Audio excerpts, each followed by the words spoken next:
Hello everyone, this is Jyoti here. जुलाई month का first IPO Krizac limited का आईपीओ जो 2 जुलाई से ओपन होने जा रहा है, जिसका हम आज की वीडियो में डिटेल रिव्यू करेंगे कि कंपनी क्या काम करती है, किस तरीके के इसके फाइनेंशियल्स हैं, आईपीओ की क्या डिटेल्स है और क्या इस आईपीओ में अप्लाई करना सही रहेगा या नहीं। क्योंकि रिसेंटली हमने देखा है कि काफ़ी सारे आईपीओज जो हैं वो पीछे गए हैं और आने वाले टाइम में भी काफ़ी आईपीओज लाइनअप है, लेकिन किसी भी जगह हमें एक बहुत अच्छी लिस्टिंग बेनिफिट देखने को नहीं मिली है।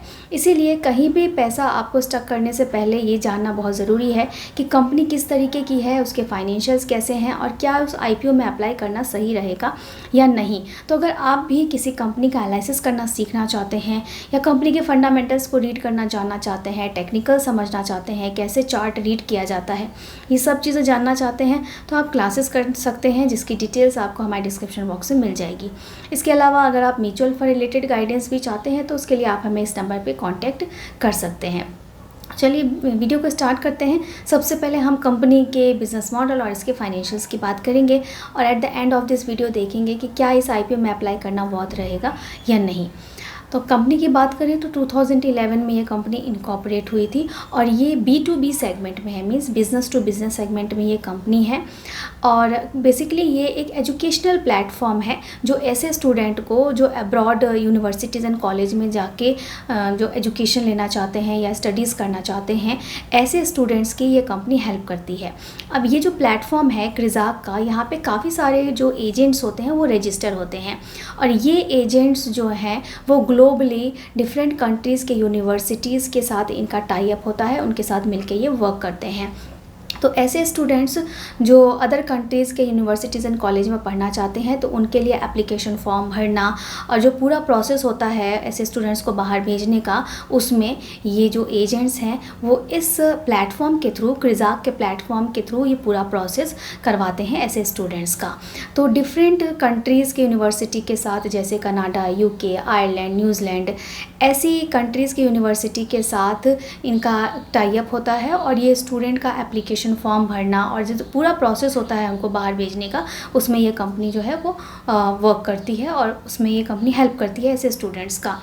तो अगर एजेंट की बात करें तो इनके प्लेटफॉर्म पे अराउंड 8000 से ज़्यादा जो एजेंट हैं वो रजिस्टर हैं और लास्ट 2 to 3 ईयर्स में इन्होंने 6 लाख से ज़्यादा स्टूडेंट्स के एप्लीकेशन प्रोसेस किए हैं और उन्हें बाहर भेजा है स्टडीज़ के लिए।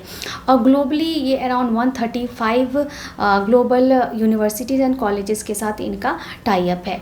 तो इनके बिज़नेस मॉडल की अगर इस तरीके से बात करें तो ग्लोबल प्रेजेंस है और एजुकेशनल फील्ड पे ये कंपनी काम करती है। मींस इनका जो आने वाले टाइम में स्कोप है वो हमें काफ़ी ज़्यादा अच्छा दिख रहा है, क्योंकि बाहर जाके पढ़ने वाले जो स्टूडेंट्स हैं उनका जो ट्रेंड है वो काफ़ी ज़्यादा अभी ज़्यादा चल रहा है और इस तरीके के बिजनेसेस की आने वाले टाइम में काफ़ी डिमांड है। तो कंपनी का बिज़नेस मॉडल काफ़ी अच्छा हमें यहाँ पर देखने को मिल रहा है ना। हम बात कर लेते हैं कंपनी के फाइनेंशियल्स की कि फाइनेंशियली कंपनी ने किस तरीके का पीछे लास्ट 2 to 3 ईयर्स में परफॉर्म किया है। कंपनी के फाइनेंशियल्स में हम सबसे पहले इसके असेट को देखेंगे तो लास्ट 3 ईयर्स में कंपनी के असेट में हमें ग्रोथ देखने को मिल रही है। रेवेन्यू की बात करेंगे तो रेवेन्यू में भी लास्ट 3 ईयर्स में हमें एक अच्छा जंप देखने को मिला है। एंड लास्ट ईयर देखिए, अगर लास्ट फाइनेंशियल ईयर से कंपेयर करें तो इसमें 16% का ग्रोथ देखने को मिल रहा है इसके रेवेन्यू में। देन प्रॉफिट आफ्टर टैक्स की तरफ आते हैं तो प्रॉफिट आफ्टर टैक्स में भी हमें जो है ईयर ऑन ईयर इनके प्रॉफिट में ग्रोथ देखने को मिली है और लास्ट 1 ईयर में इनके प्रॉफिट में 29% का जंप भी देखने को मिला है, विच इज़ क्वाइट गुड।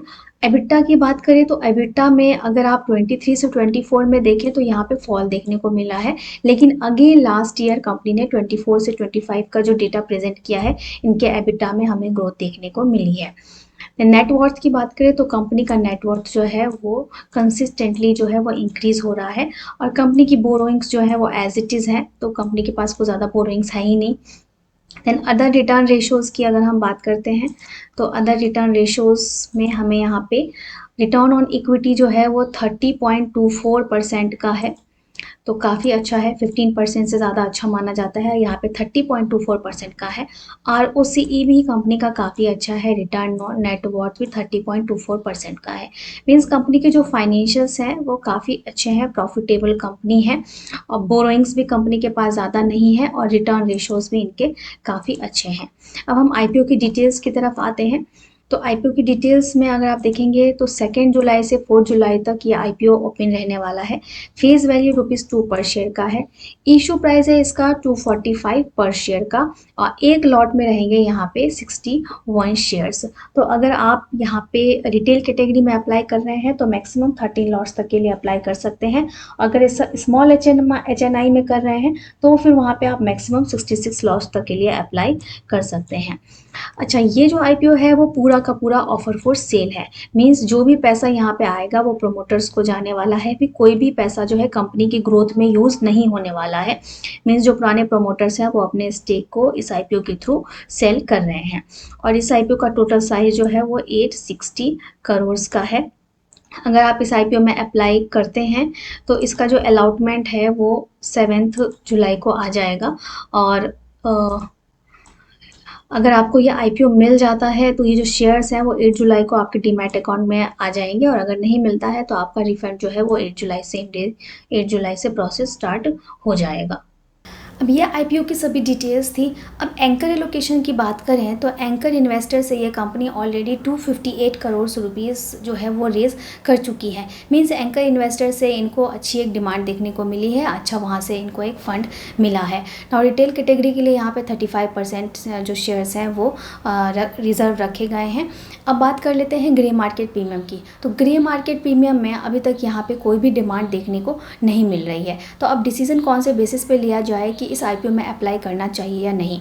तो अगर हम इसके बिज़नेस मॉडल और फाइनेंशियल्स के बेसिस पे जाते हैं तो कंपनी अच्छी है और एजुकेशनल सेक्टर की कंपनी है। और इस कंपनी ने जो फाइनेंशियल्स हैं वो भी हमें काफ़ी इंप्रूविंग देखने को मिल रहे हैं। तो ऐसे में इस आईपीओ में अप्लाई किया जा सकता है। लेकिन अगर आप थोड़ा सा भी कॉशियस है और कोई रिस्क नहीं लेना चाहते हैं तो आप 3rd डे तक वेट करें। अगर 2nd डे के एंड तक 5 टाइम सब्सक्राइब हो जाता है तो आप इसमें एक डिसेंट लिस्टिंग इनके लिए अप्लाई कर सकते हैं। तो होप करती हूँ वीडियो आपके लिए हेल्पफुल रहा होगा और ऐसे ही वीडियोज़ के लिए चैनल को सब्सक्राइब करके रख लीजिए। Thank you.